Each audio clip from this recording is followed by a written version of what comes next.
Tiens, regarde ça, Regarde ça, comment je parle moi? Tiens, regarde ça, garde ça, t'es 2024.32.7. Ils me disent que c'est des corrections mineures. J'ai un doute. Pourquoi? Parce que cette mise à jour a été installée, téléchargée en tout cas, sans mon avis. Je ne me suis pas connecté au Wi-Fi, la voiture ne s'est pas connectée à mon téléphone ou quoi que ce soit. C'est, comme tu le sais, c'est le modèle Y, hein, donc c'est pas ma voiture. J'ai encore une semaine à tirer, une semaine de plus en fait. D'ailleurs, je vais te parler pas mal de ce modèle Y encore dans cette vidéo. Peut-être même t'aider à faire un choix entre modèle Y, modèle 3 et nouveau modèle Y, ancien modèle Y. Enfin bref, correction mineure, j'en doute, comme je te dis. Ouais, super, il commence à faire jour. Parce que ça s'est téléchargé en direct avec la carte SIM de la voiture, alors que ce n'est jamais le cas. Allez, on s'installe, et là tu t'installes du premier coup s'il te plaît, pour ceux qui ont la ref. Ok.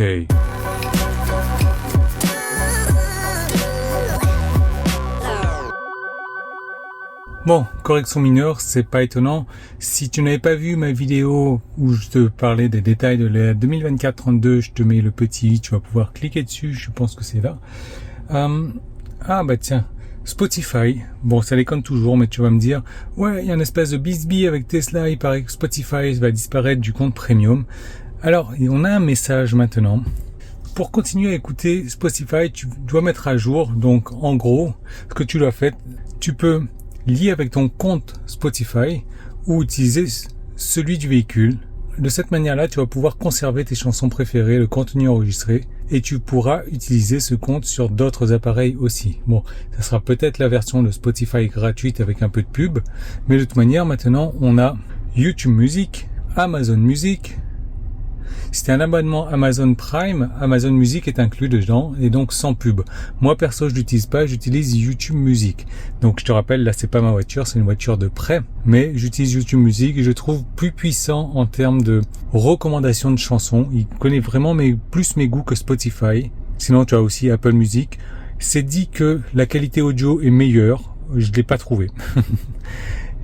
Franchement non, j'ai testé, pour moi c'est la même chose. Maintenant, tu as aussi Tidal. Tidal, j'ai pas testé. Moi, ce que j'aime bien sur YouTube Music, c'est qu'ils ont tout rassemblé aujourd'hui. Ils ont mis les podcasts et autres. Donc, c'est vraiment intéressant. Maintenant, on sait tout. On ne connaît toujours pas le fin mot de l'histoire. Est-ce que ça concerne l'Europe? A priori, oui, l'Europe et l'Australie. Est-ce que le compte va disparaître? Le compte premium va disparaître? J'en sais rien. Je pense que moi, perso, je n'ai pas reçu cet email de Tesla pour me dire ouais, il y a un compte Spotify qui va disparaître. Non, je l'ai pas reçu. Pourquoi? J'ai pris un abonnement d'1 an directement à la connectivité premium. Est-ce que c'est par rapport à ça? J'en sais rien. J'ai malheureusement pas accès à la voiture pour pouvoir tester ça. Pour la petite histoire, c'est ma 5e Tesla Model 3. Je suis aujourd'hui avec une Tesla Model 3 Highland. Elle est au garage depuis le 11 septembre. On est le 9 octobre aujourd'hui. En train de se faire réparer. Du petit choc qu'elle a eu, quelqu'un qui m'était rentré dedans. A priori, ils ont du staff en congé et il y a eu un petit peu plus de dégâts que prévu. Bon, qu'est-ce que c'est la réalité? Je ne sais pas. En tout cas, ils m'ont passé un modèle Y 9 berlinois. Il y a quelques petits avantages avec cette voiture. Après, je vais te donner mon avis biaisé. C'est-à-dire que j'ai un penchant pour les modèles 3, c'est quand même ma 5e modèle 3. J'ai eu l'occasion de tester ce modèle Y, celui-ci d'ailleurs, et je vais te dire, moi, qu'est-ce que je ferais si j'étais toi et que je voudrais un modèle Y. Test de la chaîne. Ça c'est chiant ça. Depuis cette nouvelle mise à jour là, regarde-moi ça. Voilà. Si t'as pas ta ceinture, te désactive. Putain, c'est pénible. Je vais juste avancer de genre 3 cm. Hop, et il me désactive. Voilà. Toujours pas ma ceinture, maintenant il va me faire bim bim bim bim bim. Il peut plus me désactiver, je suis à 5 km/h là. C'est pénible. Si je repasse à 0, bim. Alors, test du mur. Suspense. Avec le Y qui est noir en plus la nuit la nuit. Je rentre à 19h et qu'il fait nuit, enfin 20h peut-être. Regarde, je suis près, proche, très. Toujours rien ici. Voilà. C'est comme ça qu'on fait les Tesla. On met les essuie-glaces pour rien, mais les radars... Yann. Attends, il m'a montré un truc là.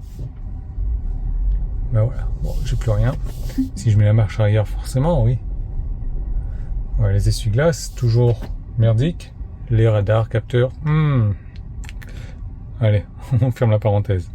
Bon alors, ce modèle Y. Ce modèle Y, il est sympa. Il est sympa à tel point que c'était la voiture la plus vendue en 2023, toutes catégories confondues. Donc ouais, carrément, il est sympa. Maintenant, c'est vrai que, comme je te dis, je suis un pro TM3. TM3. J'ai noté TM3 sur mon papier, alors je répète TM3. Modèle 3, Tesla Model 3. D'ailleurs, c'est pas Tesla Y ou Tesla 3. C'est Tesla Model 3. Tesla Model Y. Voilà. J'étale ma confiture comme ma culture. Tu vois, j'ai même pas de culture, je connais même pas le mot culture. Bref. C'est compliqué de passer d'une Model 3 à un modèle Y d'ailleurs. Une berline, un SUV. Je pense qu'avant de passer à un modèle Y, il faut quand même essayer le modèle 3. Après, tu vas me dire, oui, mais c'est parce qu'on monte dans la voiture, etc. Oui, peut-être. Moi, je préfère descendre dans la voiture que de monter. Et pour sortir, je préfère monter sur le trottoir que descendre sur le trottoir. Enfin bref, ça n'engage que moi. Maintenant, le haillon. Certaines personnes en ont besoin. Ils chargent leur coffre tous les jours. Ils ont besoin d'un haillon. Moi, perso, non. Ce que je mets dans mon coffre, c'est des cadavres et ça, s'ils se cognent la tête dans les parois du coffre, etc., on s'en fout, quoi. Ils sont déjà morts. Donc, pas forcément besoin de haillons. Maintenant, je peux comprendre que certaines personnes en ont besoin. Maintenant, que ça soit un critère de choix, je suis pas sûr. Certaines personnes vont aimer plus le style SUV. Moi, je préfère le style berline. Et surtout que là, ça fait 2 semaines que je me tape le modèle Y. Je te dis franchement, les rues de Nîmes, j'ai peur à chaque fois, quoi. Le modèle 3, c'est... Voilà. D'ailleurs, petite parenthèse, comme ça, ma voiture, elle est chez CDR, ça fait 1 mois. Ils ont pris du retard, mais franchement, ils sont cool. Ils me laissent toujours un véhicule de remplacement, comme ça. C'est toujours un modèle équivalent. Là, tu vois, c'est le modèle Y berlinois, neuf. Et en termes de réparation Tesla dans le sud de la France, CDR. Voilà. Je suis pas payé pour dire ça. Mais j'apprécie vraiment. C'est la 3e voiture que j'envoie chez eux. Jamais été déçu. Là, un petit peu déçu parce que ça prend un peu plus de temps que prévu. Mais bon, voilà. Alors, qu'est-ce que je peux dire de positif sur ce modèle Y? Déjà, on va continuer sur les négatifs. Jante 19 pouces. Moins de confort. Forcément. Plus de prise de vent. C'est un modèle Y, donc plus haut, plus lourd. Donc, il va consommer plus que le modèle 3. Ouais. Donc, si tu regardes le niveau consommation, le modèle Y, tu as quand même 15-20% de consommation en plus. Donc, ça peut peut-être faire peser la balance. Il y a des bruits de roulement, comme la plage arrière, mais elle n'est pas fixe comme la modèle 3. On entend vibrer, ça résonne un petit peu plus dans le coffre. Moins bonne acoustique, moins bon confort, comme je l'ai dit. C'est vrai que quand j'ai acheté une électrique, quand tu es dans ta bulle, le moins de clac, clac, clic, clic, boum, boum, boum, c'est dérangeant. Donc, rien que pour ça, moi, le modèle Y ne me convient pas. Maintenant, c'est une très bonne voiture, comme je te l'ai dit. Il y a un truc qui est vraiment intéressant sur cette voiture, c'est que comme elle est fabriquée en Allemagne, ils ont mis des batteries BYD Blade. Et là, en termes de puissance de recharge, elle est beaucoup plus puissante, elle tient sa courbe de recharge mieux que la modèle 3. Ce qui fait que sur du 20-80, tu vas gagner 2 minutes. 2 minutes sur ta charge. Voilà, ça change pas le monde, ça change pas la vie, c'est toujours agréable. Mais moi, en règle générale, c'est toujours la voiture qui m'attend plutôt que moi qui dois attendre la voiture à charger. Et au pire, si je l'attends, je joue aux jeux vidéo. Mais non, gagner 2 minutes sur la recharge, c'est pas ça qui va me faire changer d'avis sur la modèle 3. Par contre, ce qui est intéressant sur cette batterie BYD, en tout cas à confirmer, c'est ce que moi j'ai remarqué, elle est moins sensible au froid. Tu sais, nos batteries LFP sont sensibles au froid. En hiver, tu as moins de freinage régénératif. Surtout dès le matin, comme ça, quand tu sors la voiture. Le modèle Y, j'ai pas vu encore ces pointillés là. Même si on a eu des matins où il faisait 12-13 degrés. Il n'y avait pas les pointillés et j'avais 100% du freinage régénératif. Mais attention, ça c'est spécifique. Modèle Y, batterie LFP, Made in Berlin, BYD Blade. Voilà, donc c'est... Je reste sur la modèle 3. Je t'encourage, moi, si tu ne sais pas trop, d'essayer les deux. Après, si le haillon est indispensable pour toi, il n'y a pas le choix. Maintenant, une question très intéressante, et je vais te donner mon point de vue qui ne vaut rien du tout. Est-ce que tu dois prendre l'ancien modèle Y, c'est-à-dire celui du moment, ou attendre le futur modèle Y 2025, le modèle Juniper. Pour moi, il n'y a pas photo. Il n'y a pas photo parce que je suis passé de 4 Tesla Model 3 standard à la Model 3 Highland. Et là, c'est pas une petite évolution que j'ai vue. C'est une évolution énorme que j'ai vue. Acoustique, confort, suspension, siège ventilé. La possibilité aujourd'hui d'ouvrir le frunk et le trunk juste avec le téléphone comme ça en s'approchant de la voiture. Ça, c'est génial. Et je pense que ça va arriver également sur le modèle Y Juniper. Donc, je te parlais tout à l'heure des suspensions qui n'étaient pas terribles, ça sera amélioré. La consommation sera également améliorée, puisque ça a été amélioré sur la Model 3 Highland. Avoir des sièges ventilés, c'est toujours mieux en été. L'ouverture du frunk et du trunk quand tu t'approches de ta voiture, c'est pas si gadget en fait. Surtout quand tu arrives avec un cadavre. Tu vois, je comparais ça un petit peu comme la différence entre l'iPhone 16 qui est en train de sortir ou qui vient de sortir, je sais pas trop, et l'iPhone 5. L'ancien modèle Y et le nouveau modèle Y, ça va pas être iPhone 15, iPhone 16. Ça va être vraiment iPhone 5 et iPhone 16. Même si, petite parenthèse, comme ça, je te conseille pas d'acheter l'iPhone 16, sauf si tu dois absolument changer de téléphone et qu'il te faut un iPhone. L'unique intérêt de l'iPhone 16, c'est d'avoir l'IA. Et l'IA, de toute manière, avec ces réglementations européennes en ce moment, elle va pas sortir maintenant. Donc, il faudra attendre l'iPhone 17 pour pouvoir utiliser l'IA, etc. Ça marchera sur l'iPhone 16, mais il faudra que tu attendes 1 an. Donc autant attendre l'iPhone 17 avec le nouveau processeur, etc., etc.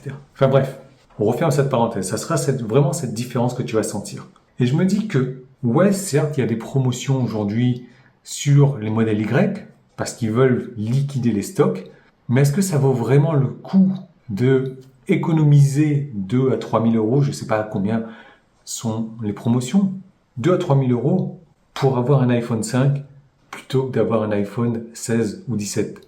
Je suis pas sûr. Je suis pas sûr parce que de toute manière, si tu achètes le modèle Y aujourd'hui et que tu économises 2 ou 3 000 euros, quand le nouveau modèle va sortir, c'est-à-dire dans quelques mois, l'ancien modèle va beaucoup perdre en valeur sur le marché de l'occasion. À moins que tu n'aies jamais l'intention de le vendre, ce qui m'étonnerait de toute manière. Tu vas pas le garder 50 ans non plus, ton modèle Y, il va perdre. Il va perdre, et ça c'est indéniable parce que tu as le nouveau modèle qui va sortir. Donc pour moi, si tu dois acheter un modèle Y, attends. Quand passer la commande? Maintenant, par contre. Pourquoi la passer maintenant? Parce que tu peux décaler ta livraison, petite info entre nous, d'un trimestre sans pénalité ou quoi que ce soit. Donc l'idée c'est de commander maintenant, de manière à avoir accès au bonus 2024, parce que le bonus 2025, il est réduit. Prendre livraison de ton nouveau modèle Y en 2025 durant le premier trimestre, et là, tu l'auras eu au tarif du moment, avec le bonus du moment, mais tu auras la nouvelle version. Et tu auras ton iPhone 16 plutôt que ton vieil iPhone 5. Alors attention, je dis pas que le modèle Y du moment, il n'est pas bien, mais je suis en train de te dire que le futur modèle Y, ça va être une révolution. Tout comme la Highland a été une révolution à la Model 3. Donc voilà mon avis complètement inutile. Évidemment, si jamais ce petit discours inutile t'a servi à prendre une décision que tu as envie de commander un modèle Y, tu peux avoir 1 000 euros de réduction avec mon lien qui se trouve dans la description et je t'en remercie de l'utiliser. C'est vraiment sympa. Moi, ça gratifie un petit peu mon travail. Si tu veux le gratifier autrement, il y a une chose que tu peux faire, c'est gratuit pour toi et ça donne le sourire en plus, c'est de t'abonner, c'est de mettre un pouce en haut, c'est de mettre un commentaire, me dire ce que tu penses éventuellement de ce discours-là. Surtout que si t'es pas encore abonné à cette vidéo et que t'es arrivé à ce stade-là, pourquoi? Pourquoi ne pas être abonné? Donc c'est simple, c'est rapide, ça donne la banane. Donc maintenant, si le tarif est vraiment un choix décisif pour toi, saute sur l'occasion, quoi. Saute sur l'occasion. Mais on est dans le dernier trimestre 2024. Il y aura des promos, ils vont liquider les stocks, mais tu peux, même si Tesla va te mettre la pression, décaler sans problème d'un trimestre comme ça et prendre livraison du nouveau modèle quand il va sortir, en espérant que il sorte début 2025. Enfin bref, laisse-moi savoir ce que tu en penses. Moi, de toute manière, je reste sur le modèle 3. Je sais que beaucoup, c'est la même chose. Pourquoi est-ce que éventuellement tu choisirais un modèle Y? Capacité de chargement, sans doute. Bon, après, moi, je suis qu'à 1 personne et demie dans la voiture, donc ça m'intéresse pas forcément. Voilà. On se quitte, c'est du Connerland, et je te dis à très bientôt. Et qu'est-ce qui rime avec à très bientôt? Pouce en haut. Allez, c'est parti pour les Connerland. Si tu veux m'envoyer comme Christophe, là c'est sa vidéo, des vidéos, donc teslaventure974@gmail.com. Donc je te l'ai souvent dit, Le point commun qu'il y a avec tous les Connerlandais qui veulent aller à Connerland, c'est qu'ils sont pressés. Il n'y a pas besoin d'être en voiture pour ça, des fois. Tu peux être pressé en tracteur aussi. Regarde ce qui se passe là. Les tracteurs, le mec il passe devant Christophe, mais Christophe qui est déjà à une bonne vitesse, regarde à quel point il est obligé de piler le frein. Le mec il s'en fout. Il a juste envie d'aller à Connerland le plus rapidement possible. Là, c'est une vidéo de Akira. Merci Akira, également merci à Christophe. Et donc, on va voir une voiture ou deux devant le mec. Carrément, ligne continue, il est en train de doubler tout le monde, quoi. Akira m'a dit qu'il y avait 2 ou 3 Connerland sur cette même vidéo. J'ai pas réussi à trouver. Donc, si tu veux, on regarde la vidéo ensemble jusqu'au bout et on essaye de voir, de dénicher un petit peu quel est le souci, hein. Donc là, je sais pas, des voitures qui arrivent en face. Je te commande ça si tu veux de l'ASMR. Voilà, regarde, ça double. Mais il y a une ligne qui n'est pas continue. Ça, c'est bon, miam, miam. Alors je sais pas trop là. J'ai un petit doute. Peut-être que tu l'as vu, peut-être que je n'ai pas j'ai raté le truc. J'en sais rien. Laisse-moi savoir éventuellement en commentaire et peut-être toi-même Akira si jamais tu regardes la vidéo. Allez, là c'est une vidéo de Pierre Alain et regarde bien le camion. On est en plein trafic quand même. Donc le camion qui va nous faire un beau Connerland. Il va aller tout à droite. Il va traverser une voie déjà, 2 voies, 3 voies. Vas-y que je traverse sur le zébra parce que je suis pressé d'aller à Connerland parce que je suis un Connerlandais, évidemment. Ça, c'est un comportement que je déteste. Tu vois, je suis en train de faire la queue comme tout le monde et tu as toujours ces Connerlandais qui sont toujours les plus pressés. Et regarde, qui arrivent directement sur le zébra pour passer devant tout le monde parce qu'ils sont le plus pressés. Ils arrivent, donc moi, quand c'est comme ça, eh bien, j'essaye de faire un petit peu le forcené, je laisse pas forcément passer, ou vraiment avec difficulté, et on va me faire payer, entre guillemets, ou elle, parce que c'est une Connerlandaise d'ailleurs, elle va tirer sa rage sur moi, donc là, tu vois, vraiment, elle a du mal à passer, et dès lors qu'elle a une petite brèche, elle s'engouffre dans la brèche, mais c'est pas tout, elle s'arrête et me fait un petit doigt d'honneur. Salut la Connerlandaise. Regarde ça, quand on parle de passage en force, je trouve ça vraiment regrettable avec les camions, ils sont plutôt dangereux sur l'autoroute. Et regarde ce qu'il fait le camion là sur la voie la plus à droite, et une voiture derrière, et bien le camion il s'en fout, il met son clignotant, il déboîte, il oblige tout le monde à freiner. Je trouve ça inadmissible quand même. C'est dommage, mais bon, c'est l'esprit connerlandais, j'imagine. Et ça arrive souvent, ça. Allez, on se quitte là-dessus. Merci d'avoir regardé la vidéo jusqu'au bout. Pouce en haut, abonnement, commentaire. Si jamais tu veux commander un modèle Y ou une modèle 3, eh bien, tu as le lien en commentaire. Ça va te donner 1000 euros de réduction. Donc, on est sur un dernier passage en force. Tu vois, c'est le genre de voiture de sécurité routière, là. Tu m'étonnes que de temps en temps, malheureusement, ils se font écraser sur l'autoroute. Regarde, il me passe devant. Je suis déjà bien lancé. N'oublie pas que c'est une caméra grand angle, donc il était beaucoup plus près qu'il n'en a l'air. Voilà, à très bientôt.